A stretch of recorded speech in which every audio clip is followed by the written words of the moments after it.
How's it going, guys? Nocturnal Nonsense. So this is my primary build, so I just wanted to show it to you guys because I'm building it up bit by bit. Staying in frame here so I can...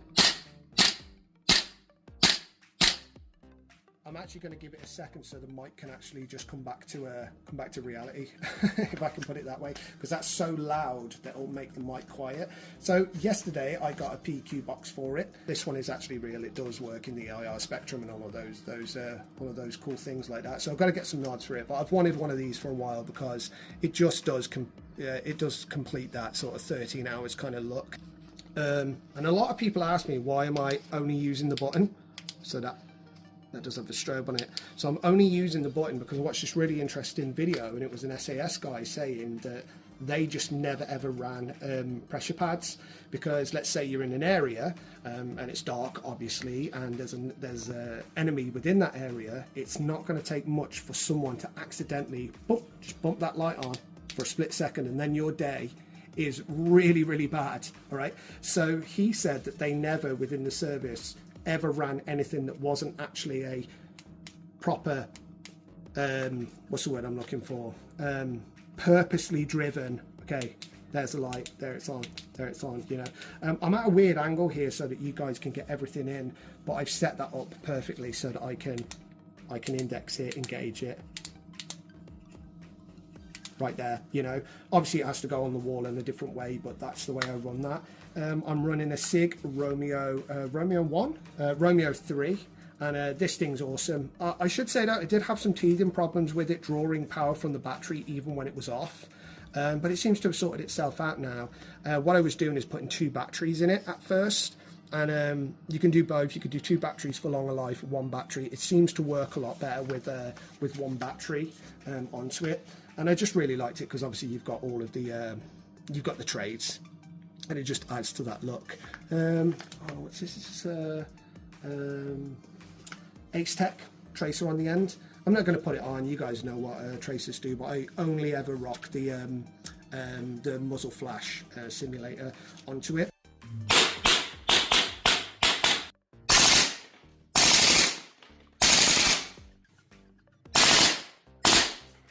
Honestly, I cannot praise it enough. Now I've just got the MW Guns Modify Scar, and this one's still on the sofa.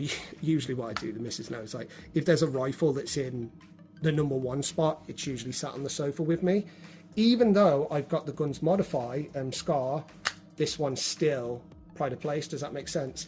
And it took the #1 spot over having the PQ on it, because I actually bought this for the Scar, but I couldn't not finish this build. Does that make sense? I didn't want to overdo anything with it. I think it's got everything it needs to have. And that's not me overdoing the recoil. I'll hold it real light. I'll just so you get the bounce of the recoil. You know, that's really great. Obviously I'm dry firing at the moment. I'll show you. And it never ever chugs away. It's always great. It's never ever got to that point, even when a magazine's nearly at the end, where it's jump. It just kills the LARP. It really does. Obviously we've even got trades within the bolt. Oh, excuse me. Trades within the bolt, which is end pass as well. So I've got it set a little bit high at the moment because I don't actually skirmish. I just collect, and it's all about making it as realistic as possible for training purposes. So it has got an end pass. I've got it set to about, it's probably like 480, something like that.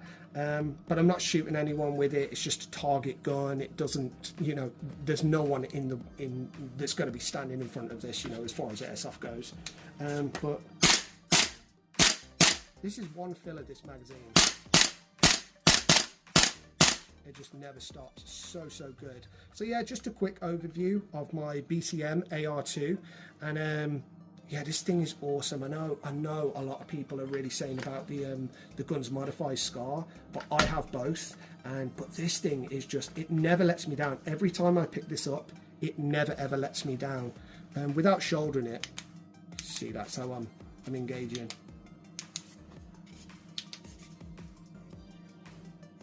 Doesn't want to work. There we go. So yeah, so this, I'm not going to put a pressure pad on it just because I want it to be that real sort of special forces build. And the guy did say, you know, again, they didn't run pressure pads because they wanted everything to be as purposely driven as possible, you know. I mean, I might do, it's all a lot, you know, but right now I'm doing that. Magazines, this is a green gas mag. There are CO2 magazines for it. It's just, honestly, I cannot sing its praises enough. That's one fill of this magazine. See, no chug whatsoever. So yeah, it's the VFC, BCM, AR2. I'm just going to get one more look at the trays, not just here, but here as well. And yeah, everything's so crispy. Everything really works well with it. And obviously it'll have a lock back if I set the magazine to lock back. Of course it will. And I'll show you that real quick, actually, by holding the bolt stay. It says amateur hour is unsafe. There we go. And it works every time.